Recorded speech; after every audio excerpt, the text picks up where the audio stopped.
welcome to LOA Today. I'm Walt Thiessen. With me today is longtime listener, poet laureate, and Taya master Anne-Marie Young. This is your daily dose of happy. We are so happy you decided to join us today. So Anne-Marie, before we got started, we were chatting here, and the topic for today surrounds the idea of insomnia. And you actually mentioned that you have a cure for insomnia, but I also got the impression that it was the cause of insomnia. Does it work both ways? Yes, children. Having them, not getting enough sleep for the first 7 years, and then they just exhaust you. So you can sleep like that. So you actually learn how to turn your insomnia into a gift. Yes. I think it's worthwhile. I think you have to try and turn everything into a gift, really, don't you? This is true. But yes. I am looking forward to finding out how to, on those days where your brain is going 24 miles an hour. Right. Yeah. And from what our guest was telling us before we got started, this is a pretty big problem. I really did not know that it's as big as he's indicating to us. Did you know that?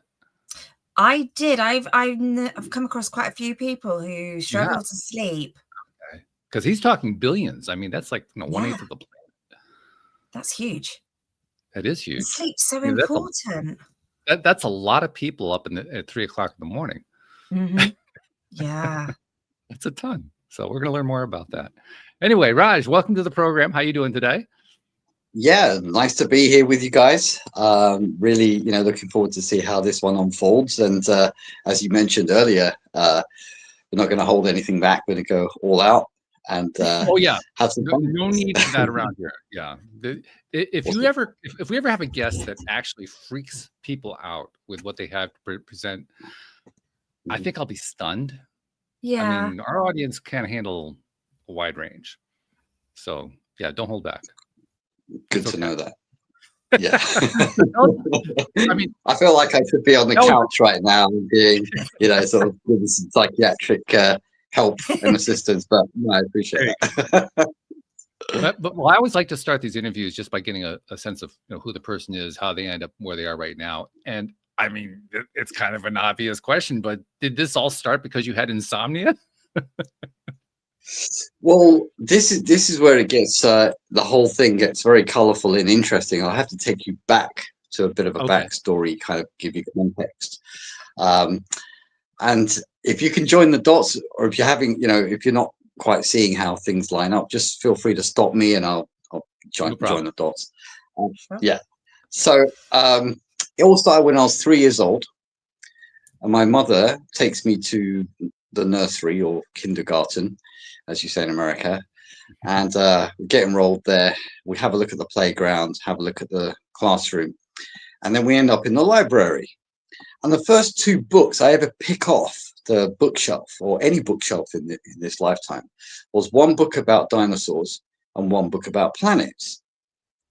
Right? So the Mr. Happy, Mr. Sad books, Thomas the Tank Engine, I didn't touch that for whatever reason, didn't seem to pique my interest. But these 2 books, the images have left such a deep imprint on my memory that I can remember it like it's yesterday. Literally.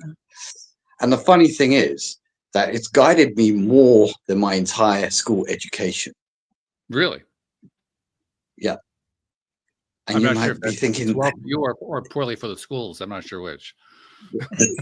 we'll see as this conversation unfolds. But basically, why the dinosaurs? Because as a young boy, I was interested in the subject of evolution. So, for example, when you have a crocodile, and then you get you have a dog, you have an elephant, you have a dolphin. There's this chain of sort of hierarchy of intelligence, but we never see how one animal becomes another animal because that's hidden behind the scenes, right? Okay. We just see the animal as it is, but there's a chain of evolution behind it that is invisible, that we don't see it. But then it got me wondering, like dolphins and elephants, they get on really well most of the time. They have a shared objective. They have a herd mentality. They communicate. As you go up higher up the chain, they have better cohesion, better cooperation, and they communicate better for an aim bigger than themselves. And I thought to myself, well, can humans do that? Should they do that? And of course, you and we all know that humans, it can be whatever you want, right? It can be good, it can be bad, it can be a mixture, it could be whatever. And then the question came in my mind: can humans evolve their own brains then? Mm-hmm. Choice, can they go through a process, evolve their own brain and evolve themselves? And the answer is, of course, yes. Mm-hmm. And then the planets thing was like, we have these heavenly bodies out there, like Jupiter spinning at 47,000 kilometers per hour. We have Saturn with its amazing rings, Venus, Mercury, and so on, and Mars. Yet, what are they actually doing there? They're amazing. They've been there since the Earth has been here, 4.5 billion years. But what are they actually doing? Right? So when you look up, if you go to NASA channel on YouTube, right, you can have a look at the Mars rover, which is roving all around Mars to have, explore it. And you can see the sky is red. The ground is this rocky red, dusty substance. But there's no water, there's no plants, and there's no dinosaur bones of any kind. So there's me wondering, why is there an empty planet next to us, whereas Earth is absolutely teeming with life? From the sky, the birds in the sky, to the mountains, and all the animals that live in the mountains, and then the sea and the whales and the fish and the 8 billion humans on the land. Yeah, with all the food.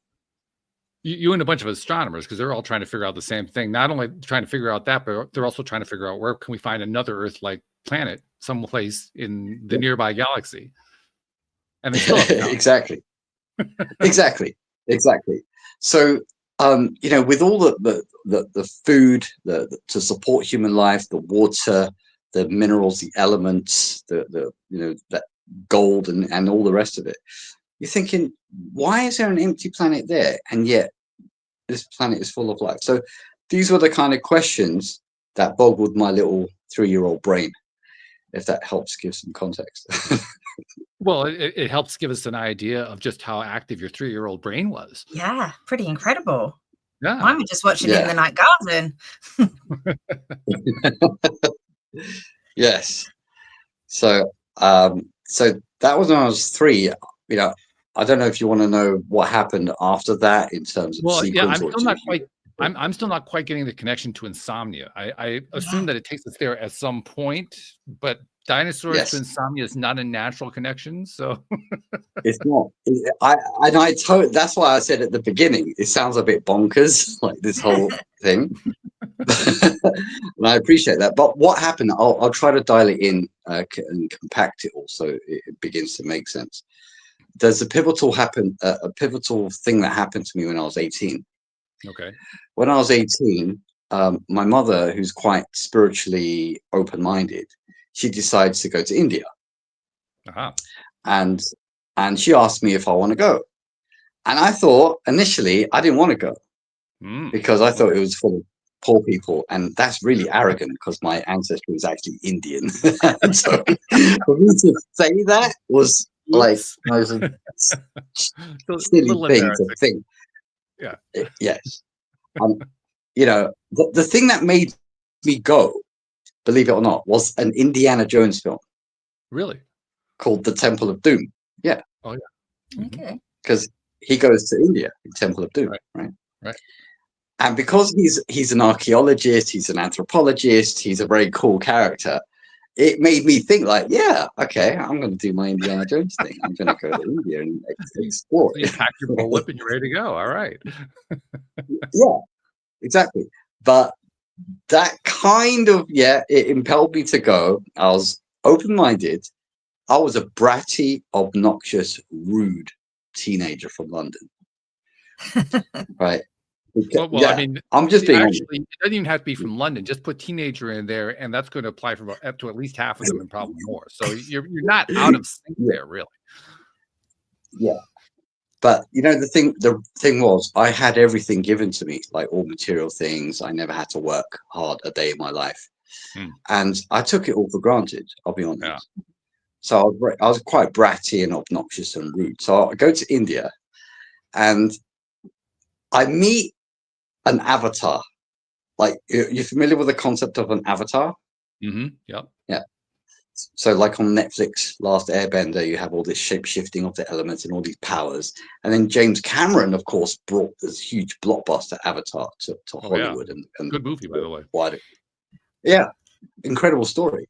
And I thought all that was nonsense. I thought all that was just woo-woo nonsense and it's just for the films. And I go to India and I come face to face with a real life full power avatar. And I'm like, this not. And he says to me, listen, son, you think you know something because you read a few school books, right? You know nothing. You don't know who you are. You don't know why you're here. I'm the one who brought you here because I saw the books you were looking at as a 3-year-old. And I'm like, what? No, you could not have known that. And he's like, son, Avatar's, like us, he wasn't trying to be overwhelming. He just said, that's nothing for us. We know all this stuff. It's nothing. I'm like, what is this? Like, what are you talking about? And he said, basically, you need to learn why you're here. What, you have to understand and appreciate what happens when you die, how this earth was made, and you need to be humble. And I hated that word. Got to be humble. I just hated it. I don't know why, because I was obnoxious and I was proud and whatever. I was so upset by this because I just felt like I had been metaphorically slapped. Right? Oh, Yeah. sure. But when they say you have to eat humble pie, it's almost like you have to backtrack, admit you're wrong and everything. And it's quite a hard pill to take, isn't it? Well, especially since they were just making him eat humble pie. They were stuffing it down his throat.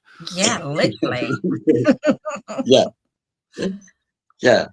So when he said, when he intimated all those things, I'm thinking to myself, this is tough. Like, if it's so important, why don't they talk about this in school? That's the question that always gets asked about. How is it my fault? Yeah. How is it my fault that I've learned the wrong thing in school? Mm. I didn't set the curriculum, right? I didn't set the education system. So how did I know what I was learning was wrong? So, yeah. We say that all the time, don't we? Well, it also adds a second question for me. The second question is, who says it's wrong? Where did the wrong come into this? What can I say? It just boggles my mind.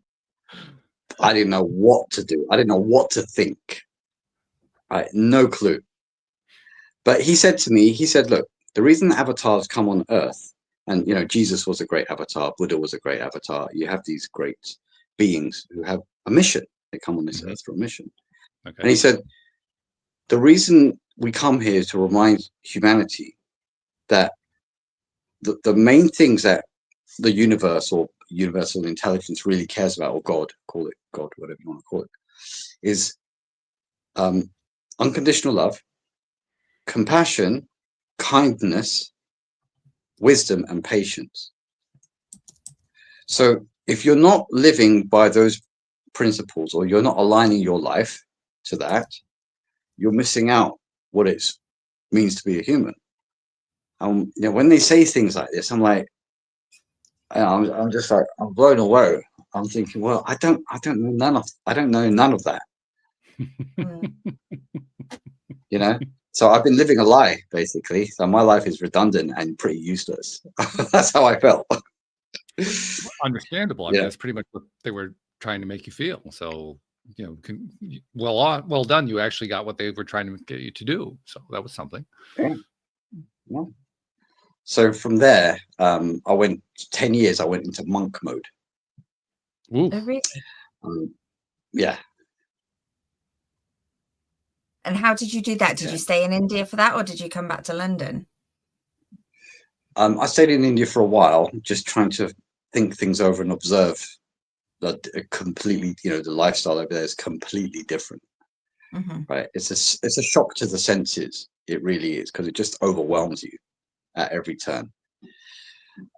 You've got the extreme rich, the extreme poor, the crazy underpinning of spirituality everywhere. And people, you have the supreme God that certain people will understand, and you have all types of mini gods, or we call them devas, where people can understand smaller levels of God, and they worship that. And I didn't know what am I supposed to think? What am I supposed to focus on? I didn't know. So I came back to London, and then for 10 years, from the age of 18, 19 to 30, pretty much, I was in monk mode. So I shut off all TV, all radio, all newspapers, magazines, even friends, believe it or not, as strange as that sounds, because they were not on that self-exploration path. Sure. And they just thought, I was bonkers. So I had to make a decision. Like, no, I'm not messing around with girls. I'm not going to endless parties in Spain every summer or whatever. So I had to stop that, and I went deep into the most esoteric teachings of Vedanta, yoga, Kabbalah, Tibetan Buddhism, Sufism, which is the Islamic form of esotericism, and all these things. And I just had to find the truth for myself. I'm still kind of sitting back in India with your impression of all of these different cultural elements all kind of weaving together. To be perfectly honest, a rather humorous idea comes to my mind. It's an old Monty Python where you have a bunch of savior types on every corner preaching to whoever's coming by. That's kind of like what you were describing. It sounds almost like that. Yeah, absolutely. Absolutely. And you think to yourself, as every human being would at some point or other, whether you think about it yourself or you hit a struggle, a very, severe change in life or an upheaval, you start wondering to yourself, what's it all about? Like, seriously, what is all this? Where do I fit in all this? What should I do? What should I focus on? What should I cultivate? How should my vision inwardly be? I remember the way I would frame the question to myself when I was asking those questions. I started asking them middle childhood. And the way I framed it to myself was, what the heck's going on here? Because it didn't make any sense to me. Yeah. I mean, quite honestly, a lot of it seemed like a farce. Absolutely. It really did. Couldn't agree with you more. Yeah. Yeah. And like even today, I'm a relationships coach for women. I've been doing that for the last 16 and a half years. Wow. So luckily I was able to reconcile all of this spiritual and philosophical wisdom and understand why people find themselves in the difficult, tricky relationship situations that they find themselves in again and again and again and again and again. Patterns, right? Yeah, because they do play out. And after a while, you finally begin to realize you're the common denominator, and that really freaks you out. Yeah, exactly. Well said. So luckily, I was able to spend some time to kind of homogenize or bring all of these different elements together with the underpinning of wisdom and philosophy, and to cultivate an inner vision that allows me to intuitively see the problems that a human being is facing. Okay. And it was very important to me because the avatar had such a big impact on me that it disturbed my entire thought process. And well, if you know, yeah, absolutely. If you've studied Joe Dispenza to any extent, I'm not sure if you have. Oh yeah. You are the placebo. Yeah, exactly. And if you studied these guys, Bruce Lipton and Greg Braden, they're all in the same kind of metaphysical musketeers, we call them metaphysical musketeers. We're big fans here. Yeah. And they talk about the electromagnetic field around your body. And of course, people keep on debating this. Do we have it? Do we not have it? Do we have it? Do we not have it? In yoga, they've always said we had it. We always had it. no doubt. Yep. And when you meet an avatar, their electromagnetic field, vibration, or influence is so huge, it just like catches everyone who comes within the range of their influence. And I just know that by being in his presence was enough to disturb my way of thinking. And he knew it. He absolutely knew that would happen. Well, yeah. I mean, if you have something like that, you get enough feedback that tells you, hey, I've got something like that going on here. I mean, it's not like it's hidden from you. Yeah. But then when I look back, and I think no one else in my family has had that impact. No one else in my family or my relatives, or pretty much no one in my life has made such huge dramatic changes in their lifestyle, in their thinking, in their emotions, in their conduct, in their character, in their behavior. No one else has done it to the extent that I have suddenly somehow done it, which is, when I look back, is mind-blowing to me. Yeah. But Mum planted those seeds in the fact that she was quite spiritual. So she must have instilled some kind of openness to it for you. So maybe that was the stepping stone. Yes. Agreed. So there was a seed of some kind of idea or some kind of energy. And when that's planted at the right time and given enough care and attention, then of course, you're right. It starts to sprout. Yeah. Yes. So to kind of move to your original question, which was about insomnia and how all this works. And about 20 minutes ago, but that's okay. Yeah. Sorry for that. So feel free to dial in any question at any point. No problem. Hey, we've had interviews where I asked one question. That was the last question for the entire interview. So this is not, of course, So studying yoga, Vedanta, religion, Christianity, all these things, I wanted to do it. I knew I had to do it to understand all the parallels and all the similarities and the contrasts and variants between the religions. I understood that the thing that is common to all of us is breath. The breath. Simple as that. As simple as it sounds, the breath is common to all living creatures. So we all have an in-breath and an out-breath. And it's in that flow of breath that we have our entire beingness. Because without the breath, if you don't breathe for 4 minutes, you're gone. You can live without food for 40 days, without water for 4 days, but without breath for only 4 minutes. So then the question comes, if breath is the most important fuel for humans that runs every system in your body, muscles, respiratory system, brain, nervous system, immune system, endocrine function, it runs all of it, yet we never talk about it. Well, we do here, but I get your point. We actually get a lot of people who talk about breath, but yeah. For sure. But in the school system, for example, where kids should be taught, kids should be are basically taught in the school system to hold their breath continuously. Right. But breathing helps your focus. It's like one of the first things you should teach them, because just by having that breath, it's just, you get that clarification. Correct. And the fact that it's not taught as the very foundation of emotional well-being, and you can see in society what's happening. It's all going crazy, out of control. But if that was just taught from the beginning to kids as the foundational framework for wellness, as you said, focus, concentration, all those powers of the brain and mind, then society would be in a far better shape than it is right now. Interesting how you can kind of break it all down to just take a breath. Yeah, exactly. So by studying, Sorry, no, I was just saying with my daughter, the first thing I do if she's getting overwhelmed, it's like, right, breathe 3 deep breaths in through your nose, out through your mouth. It's the first thing I do, because it calms your limbic system down. That's right. Exactly. Yeah, that's all one of the really interesting and odd things about the way science labels our body.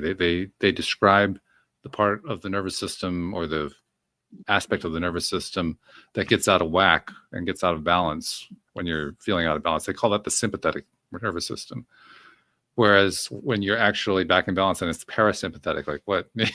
You're not even going to be in sympathy with yourself? I mean, come on.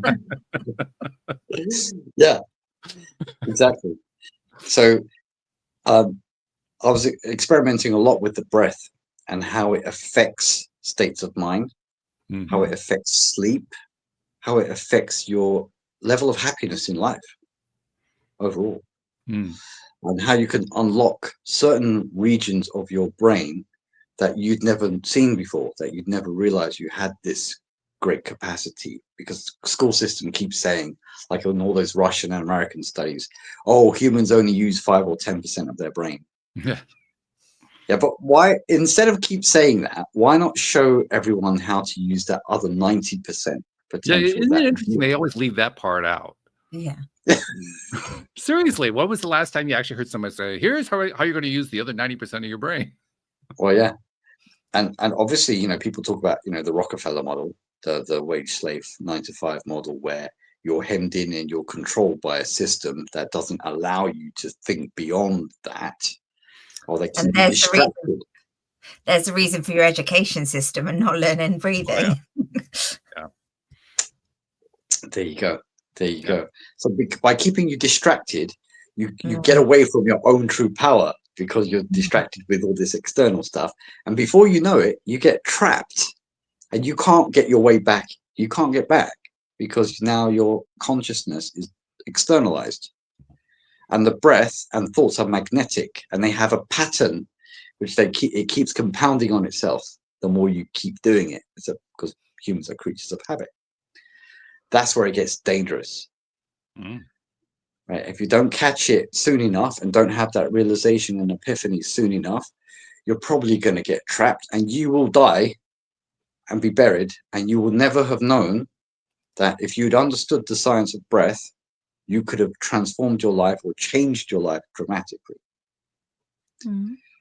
So this is, I know it sounds like, oh, it's a bit serious, but then again, well, why does it have to be like this?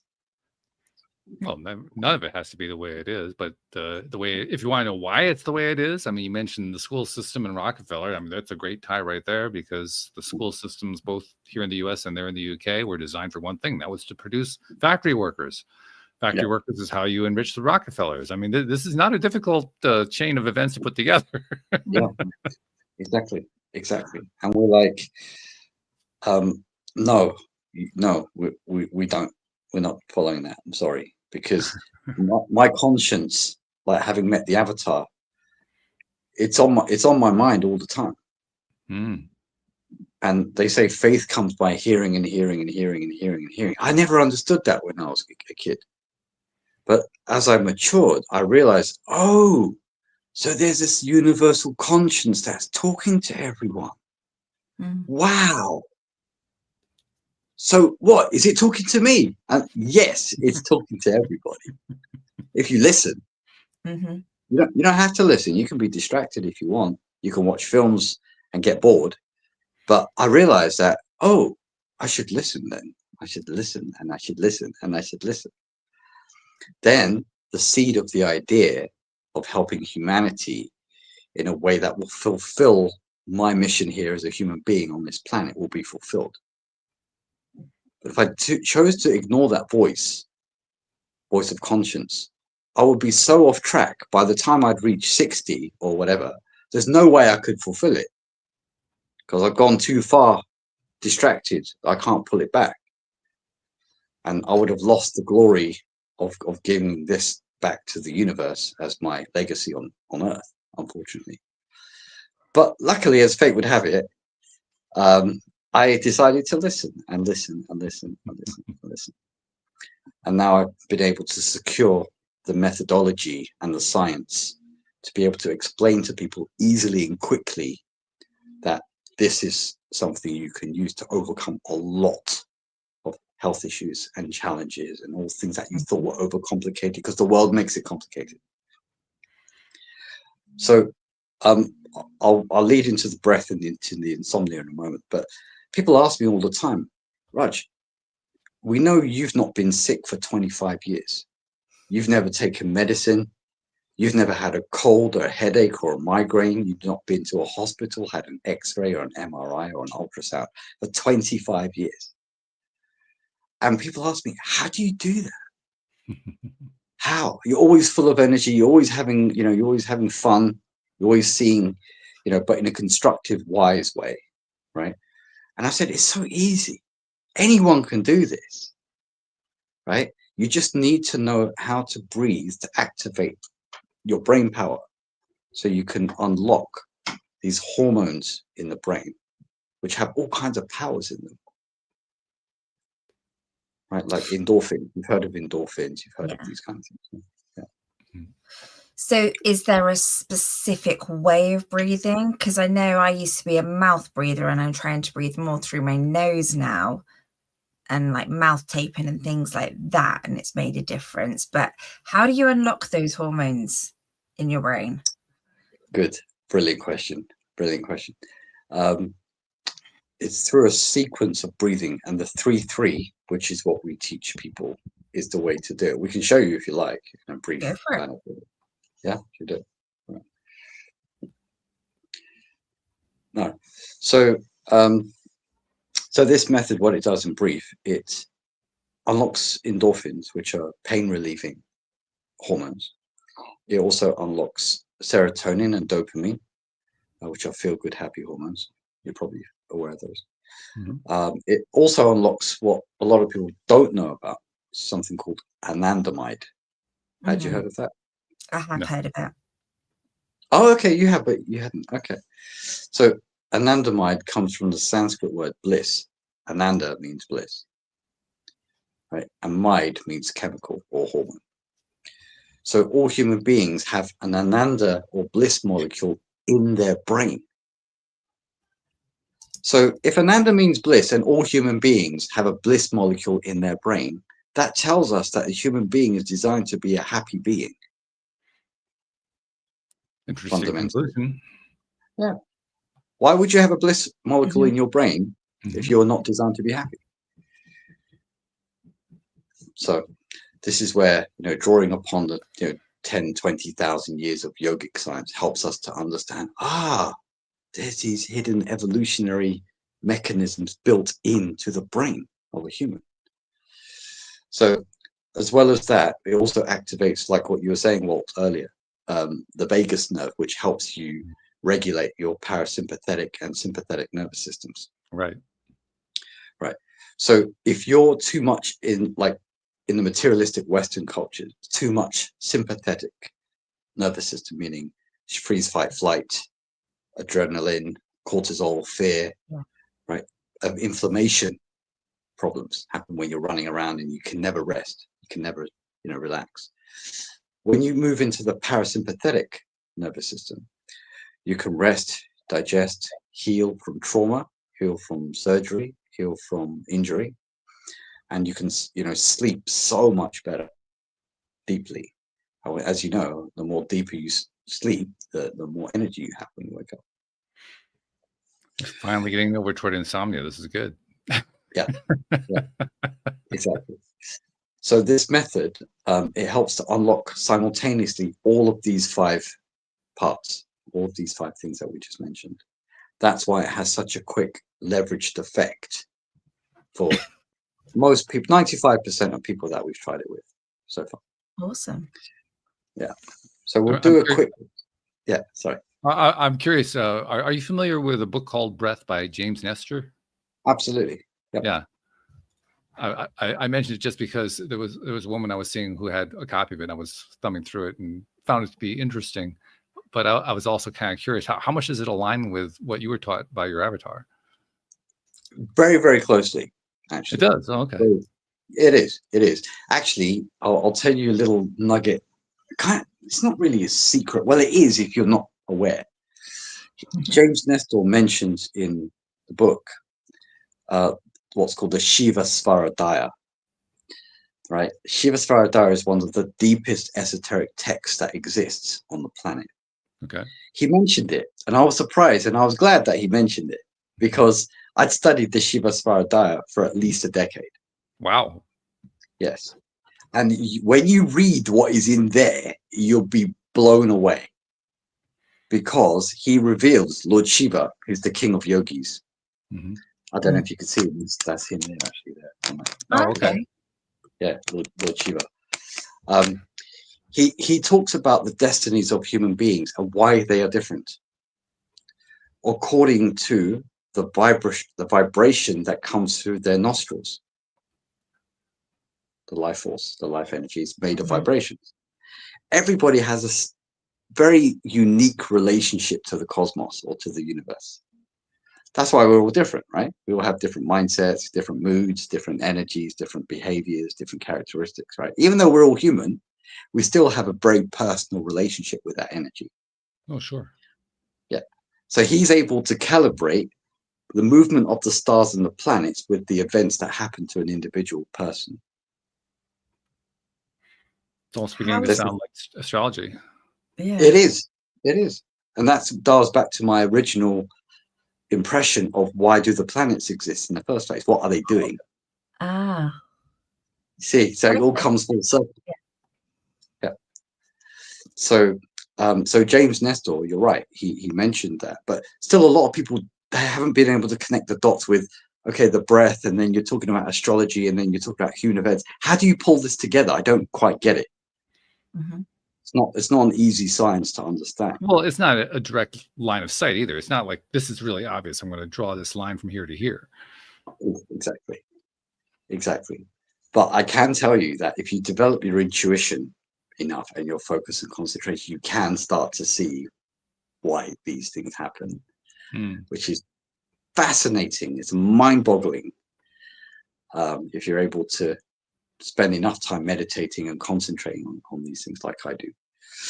Well, if you spend enough time on this program too. I mean, this program originally started out talking about law of attraction, and just kind of expanded beyond that.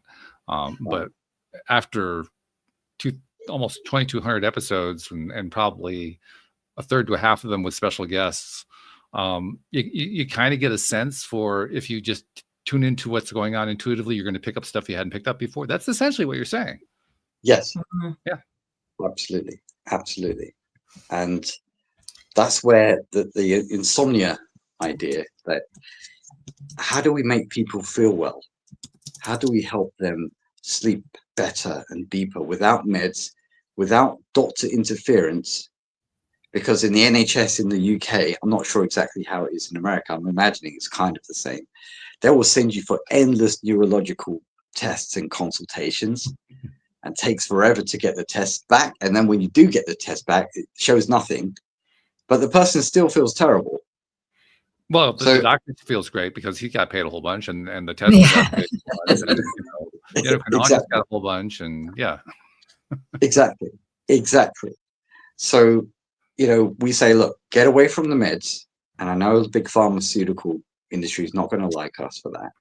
Get away from the meds, get away from the side effects, get away from the wasting of time and energy, because you could be spending that quality time with your family, which is far more important, instead of wasting months and months fearful of what a diagnostic test is going to tell you as a result. Like, why do you want to waste your life like that? Right? So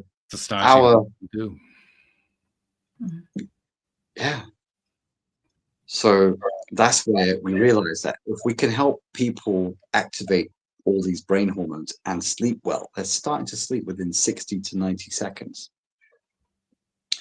So we'll do it.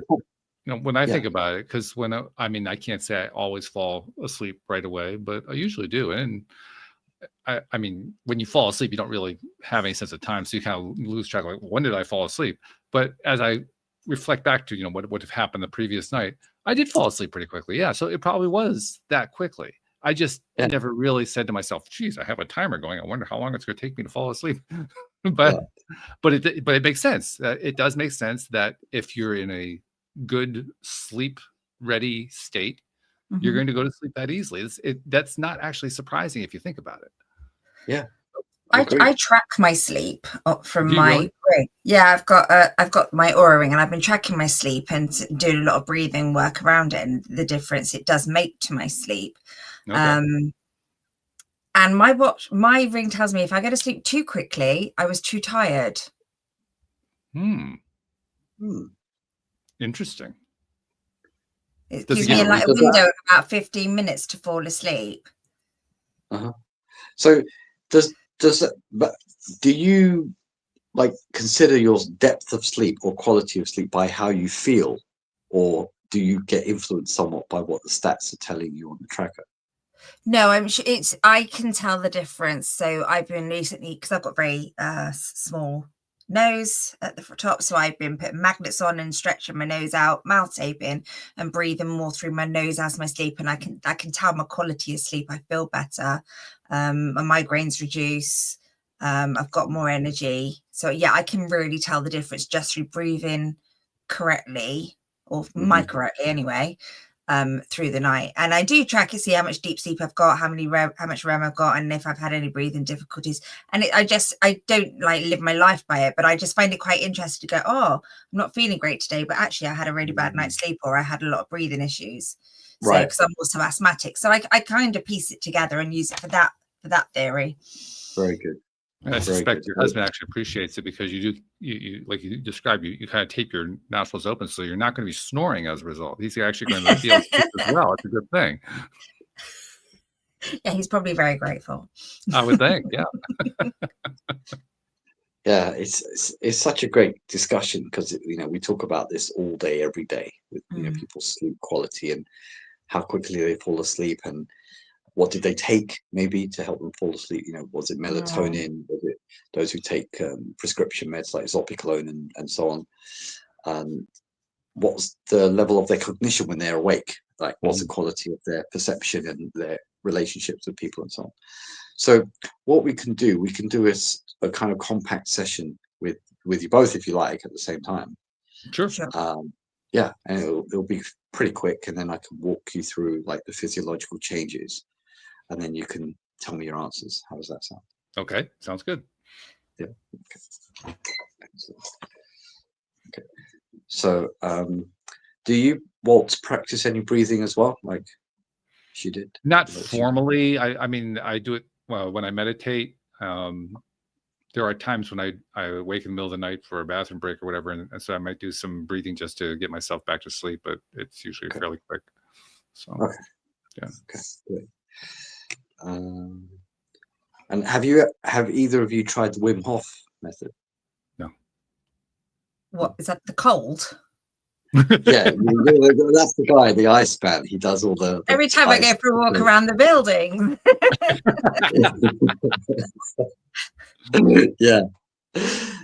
He's done a great job of helping raise awareness for these things.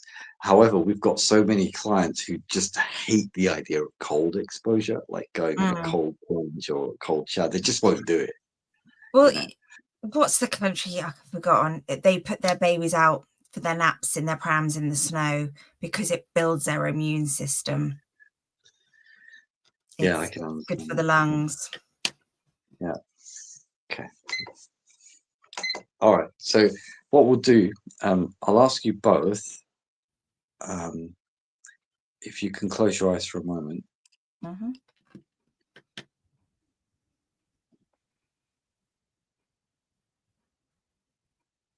just get a sense of how you're feeling.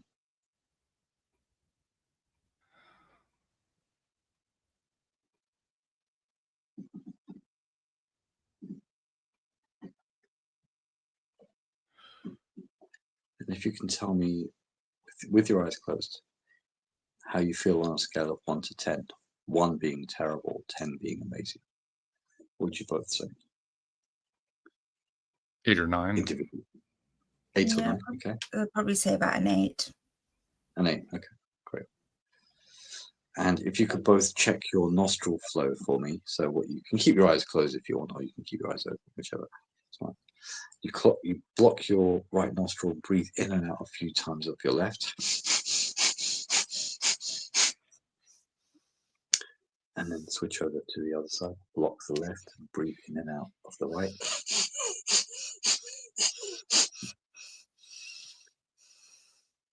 And can you tell me roughly what the ratio is? Is it 50-50? Is it 60-40? Is it 70-30? You could tell me. Mine's about 40-60, but that's largely because I was in an auto accident that shifted my nose. So I actually have more breathing space in my right nostril.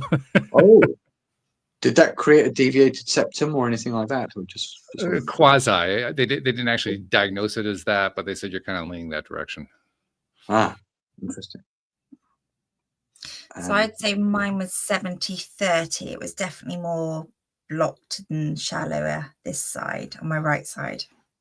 Oh, okay. Interesting. And you said you put certain things in your nostrils to help expand it. No, I put it's taped with little magnets on, and then you put this device over the top and it just pulls your nostrils out. Yeah. Is that what Alex Formosa uses? I think so. Yeah, might be. You know, the sales influencer guy.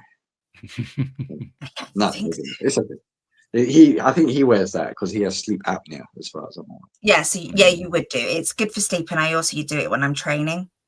Yeah. So I can breathe through my nose when I'm training. Interesting. Okay. Excellent. Okay, so for this 3-3 method, you breathe in 3 parts through the nose like this, like you're sniffing a flower. And then you breathe 3 times out of the mouth like this. So the third ha is a bit elongated. So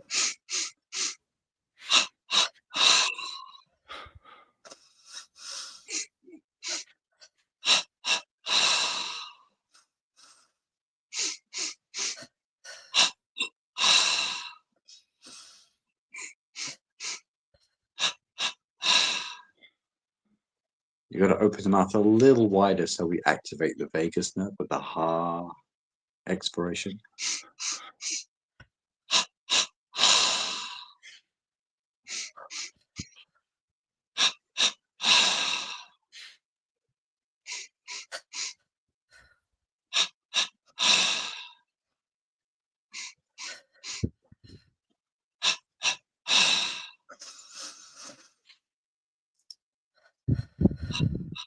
So it's more like a ha, yeah, like a ha.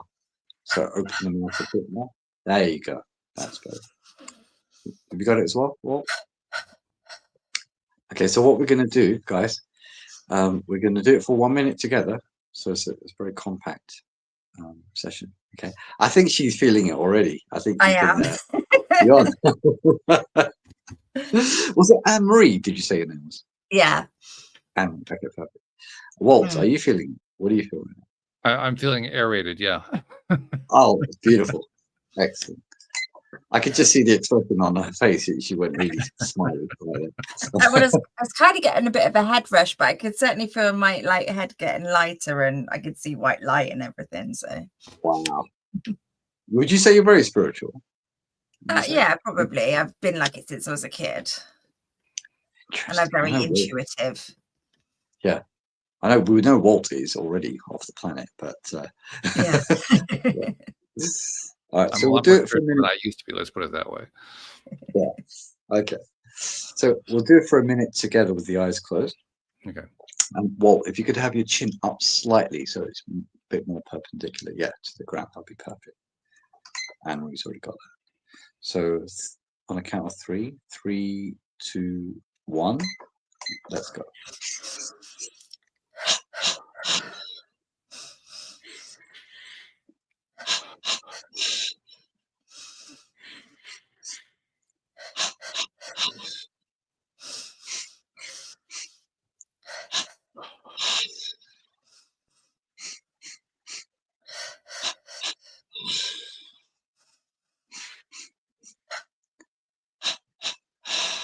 Keep it nice and gentle and soft.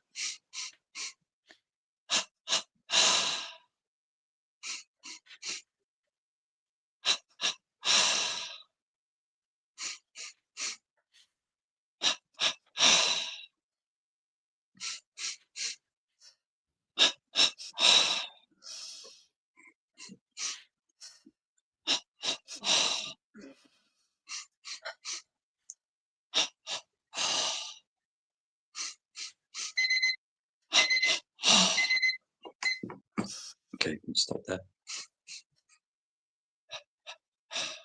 Okay, just relax. Keep the eyes closed. Just relax.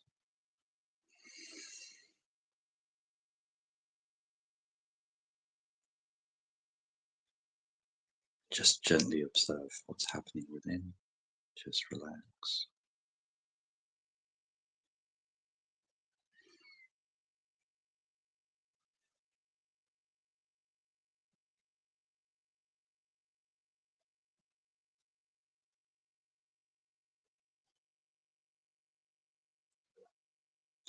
And when you're ready, maybe start with Walt first.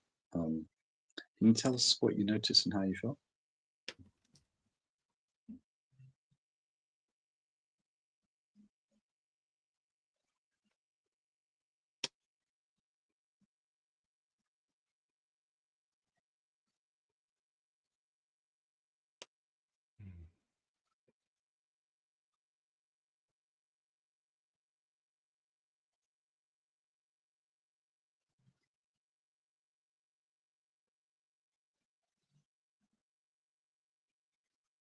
Can you hear me, Walt?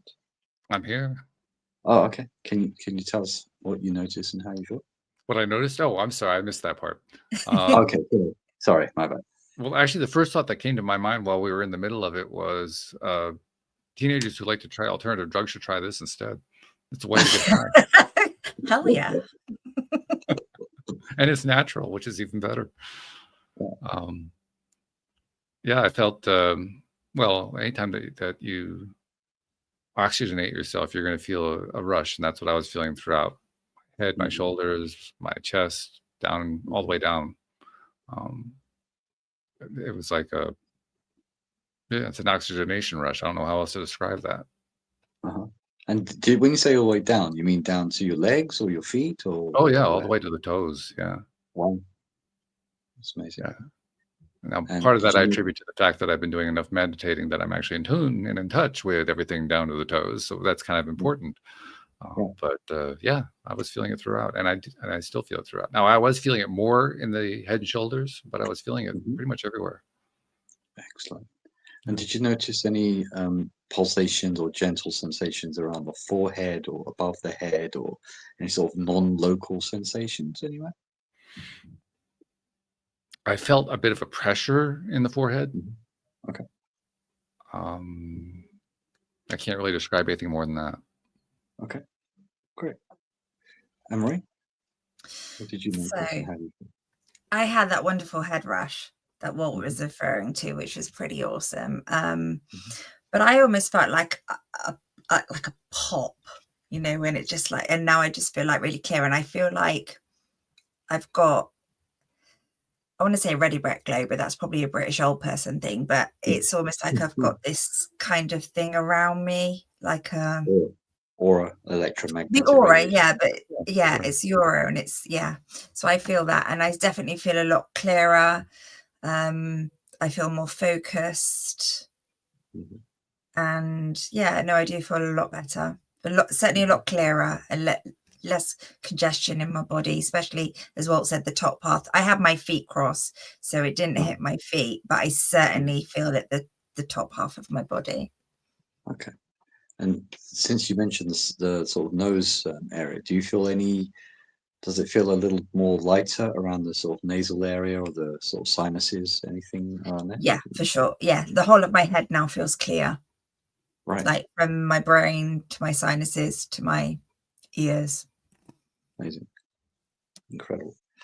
Okay, and Walt, did you notice your heart rate slow down a bit? Oh yeah. Yeah, because when you get the oxygen going like that, the heart wants to take advantage of it and pump it through the body. Okay. Anne-Marie, did you notice your heart I rate didn't slow notice down? that. I didn't notice that, but that's because I had everything going on in my head. Like my head was expanding. Yeah. Okay. And Walt, did you notice the sort of mental chatter? We also call it the monkey mind, sometimes the ADHD mind with racing thoughts. Did you notice that slow down? I went through a series of mirror work mental exercises a number of years ago, and I pretty much shut the monkey brain down, so I don't experience that anymore. Right. Interesting. Do you see how? I didn't have any voices in my head chattering, telling me what I had to do in about 5 minutes time, and when I finish and do this to the kids and get ready and let the dogs out. I didn't have any of that internal chatter going on for once. Right. And that was pretty quite a marked decrease in that mental chatter, would you say? Oh yeah. Okay.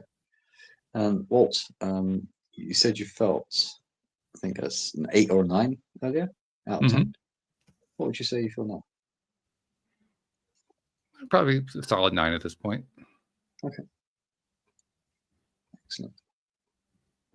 And do you see how this can help people fall asleep, like if they're in a restless state? Yeah. I don't do this 3-3 method that you were describing, but I mean, just from deep breathing, I can tell that I go to sleep fairly easily if I wake up in the middle of the night. I'm interested to see what happens if I try the 3-3. I obviously haven't tried that yet, but I'm curious to see what happens because I suspect it's going to work pretty well. Yeah. Anne-Marie, what do you think? How do you feel out of 10? I probably feel a good 9 now, whereas I was an 8 before. And I think what I also liked about it is I had Reiki recently, and my Reiki lady noticed that I breathe in more than I actually breathe out. And I felt that was more even. I was probably actually getting more breath out. So that was a good exercise to even my breathing as well. Yeah, sure. Yeah. That makes sense. Very good. So do you get a sense of, Anne-Marie, if people can use this for sleep, do you get a sense of how it could help them fall asleep a little easier? For me, I felt more like excited and invigorated. To me, I thought it would be really good for focus. I'd have to try it when I go to bed. But I think because I had all these sensations going on, and the like popping of my head and the clear and then the aura, it felt like, oh, there's all this cool stuff going on. So I wouldn't want to leave it. Yes, you can do it slow. A tip for you, if you do it a little slower when it's time to go to bed, you'll find that it can help you relax. That I think that would probably massively help. Yeah. I think this probably would be a more powerful modality, I guess you might call it, than what some people do. Some people say, take your attention away from screens so you don't have blue screen and all that kind of stuff. There are a number of other things that people do to relax themselves. This would probably do more than all of them combined, I would think, just because of what it's doing physiologically with your body, not to mention what it's doing emotionally, spiritually. Correct. Absolutely right. Yeah, you're right. Absolutely. It makes total sense to me. Of course, I'm a little bit whacked, but nevertheless. And that's why we love you. Well, I'm proud of it. I mean, I don't hold it back. I just lay it out there. I am whacked. That's all there is to it. Deal with it. So now you get a sense from this, compact session, how we open a doorway for healing and transformation. So people ask me all the time, I want to have what you have, and I want to give it, but there's certain steps and a little bit of preparation to lay the groundwork, enable to get long-term results, positive results. So I have to walk them through a little bit, clean up the diet if possible, get off if you can. Always a good idea. The red meat and those things. Try to have a bit more of a plant-based diet if you can. Exercise for at least 30 minutes a day, we recommend.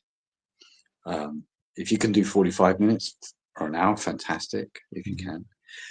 We also recommend that keeping positive, don't have negative energy draining people around you. Yeah, that's huge. Yeah, that's really huge. Yeah, because as kids grow up, they learn from their role models and parents. They don't do what they say, they do, or they become what they are. They psychically osmose the energy of the parent into themselves. Yeah, if you ever want to know what a kid's parents look like, look at the kids. Yeah, the kids will show you what the parents are like. You don't have to ask them anything.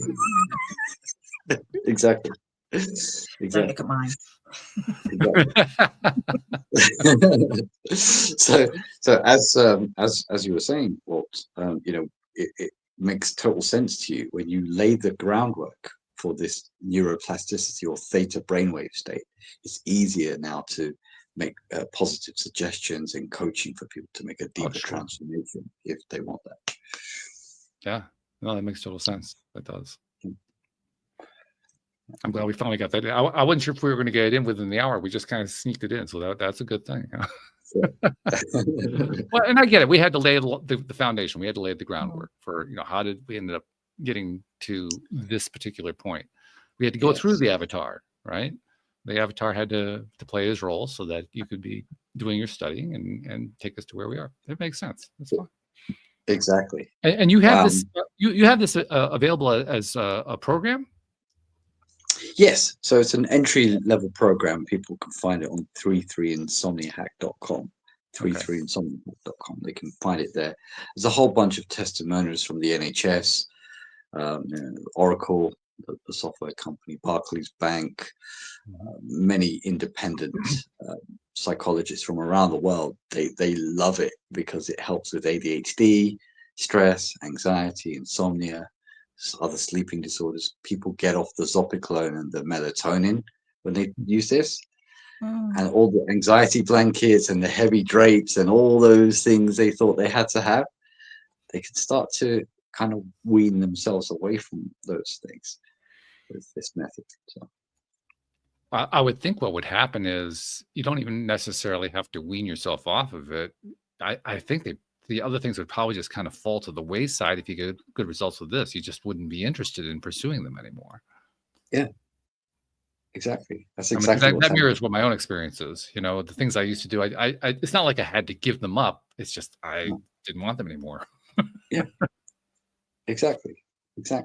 Yeah. And it's a wonderful time, I think, in humanity, because we have so many great developments like AI, neuroscience, smartphones, social media, all these great technologies. But you think about, do people actually feel better, though, for all this diagnostic equipment, cancer research? I have to be careful when I talk about cancer because TikTok is going to ban you for saying be a big C. But I want to talk about cancer because after all these billions and billions of dollars have been spent on research, people still don't have a cure for cancer. Yeah. Right? But we know, and as you guys also know, that if you can reverse acidity in the blood, which creates inflammation, which creates all physical pain, and alkalize the bloodstream with the breath, you can quickly elevate yourself out of lots of diseases. Yeah, it's a very simple approach. You don't even have to take anything in order to make it happen. Correct. Yeah. Exactly. Yeah, it makes sense. Well, obviously we've used our hour, so we need to kind of wrap things up. We do have certain habits that we have engaged in here on the program that we like to wrap things up with. First and foremost, you described for people how to find the introductory course, but how do people find you in particular? How do they find me? So yeah, they can Google my name. My name's Raj Kedden. I'm sure you'll have that in the notes, or it's in the intro that you've kindly written up. So they can find me. Business phone number is online. WhatsApp, you can WhatsApp message. We get WhatsApp messages all day, every day. Okay. Email info@keepfitKingdom.com. It's the easiest way. LinkedIn, Instagram, YouTube. We're pretty much everywhere. So it isn't so much where can we find you, it's where can't we find you? That's probably the shorter question to answer, right? Yeah, I mean, as mentioned, the World Health Organization said, about 2 years ago that insomnia affects 800 million people globally.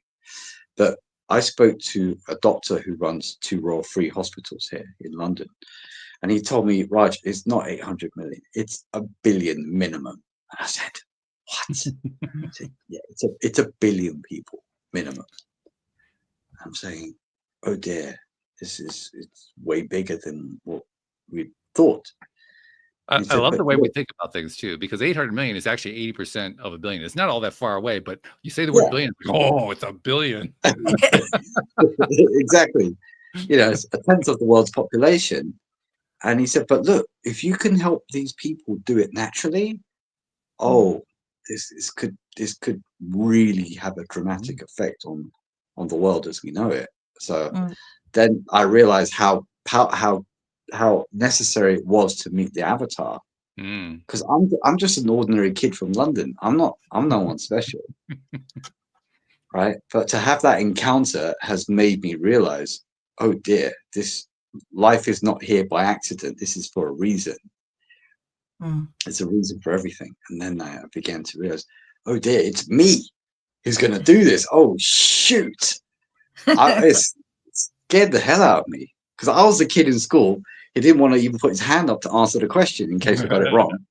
And then everyone started giggling at me. I was that kid. But now I can't. I have to do this. There's no question.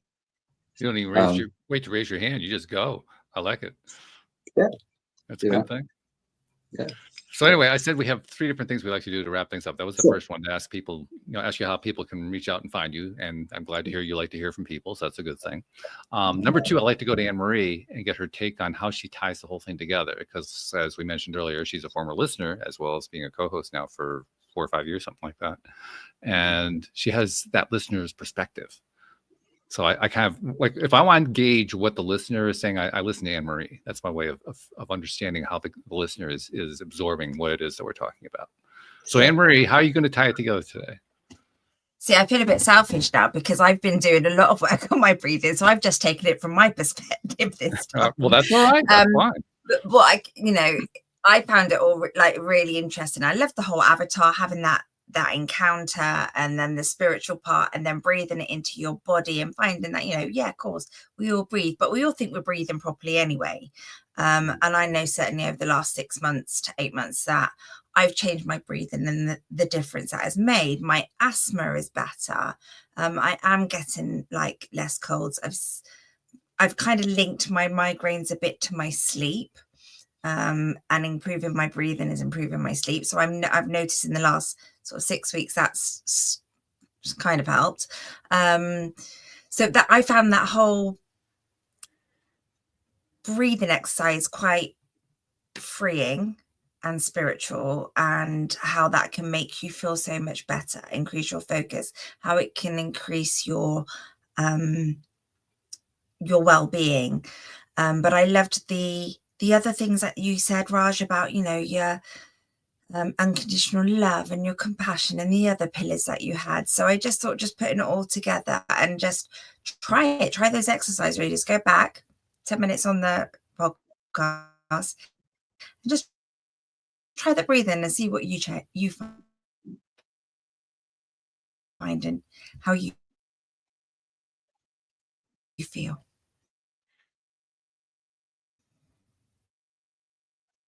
I think we just had Anne-Marie lose the connection there. So fortunately, I think we picked up most of the messages, so that was good. I'm sure she'll, once the computer settles down at her end, she'll be able to reconnect. But actually, what she was saying fits in nicely. Did you lose me? Well, we actually got most of what you said, Anne-Marie.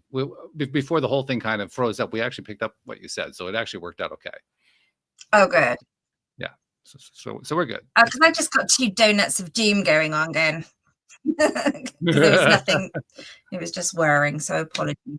Yeah, just a lost connection. That's all right. But we got it though. Before the connection got lost, we actually got what you were saying. So that was good. So anyway, the last thing I like to do before we wrap up is I like to bring in something that I found, again, about almost around the same time Anne-Marie came on. I think it was a little bit afterward. I noticed something that after having done the show at that point for about 8 or 9 year period, I noticed that there was a large gap in the way that we now navigate this 21st century internet-driven world that we live in, with the smartphones and the technology and all that, because we now have ways where you guys can both be in the UK and I can be in the US, and we're having a conversation like we're in the same living room, which is really cool.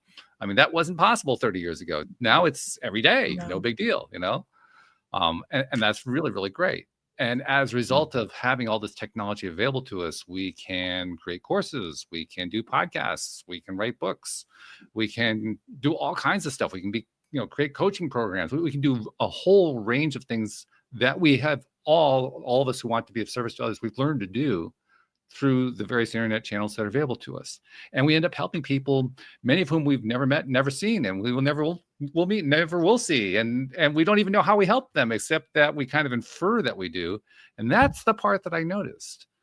I said, we don't get credit for that. Well, wait a minute. Hold on here. So, Raj, on behalf of those people you've never met, never seen, never will meet, never will see, who you've been helping in ways you didn't even know about just by sharing your message and by doing what you're doing, on their behalf, thank you for what you're doing, because you're making a difference in this world. Thank you. I appreciate it. You had great questions, and your dedication and commitment to these more sort of enlightened paradigms, shall we say, is very obvious to me. So thank you. Well, you have enough woo guests on, and you kind of get there. You don't really have a lot of choice about that. Absolutely. No, you're both so well dialed in. I so appreciate that. Thank you. That's great. Well, we appreciate it as well. Thanks for joining us. Thank you to our podcast listeners everywhere. We will see you all next time here on LOA Today. Goodbye, everybody.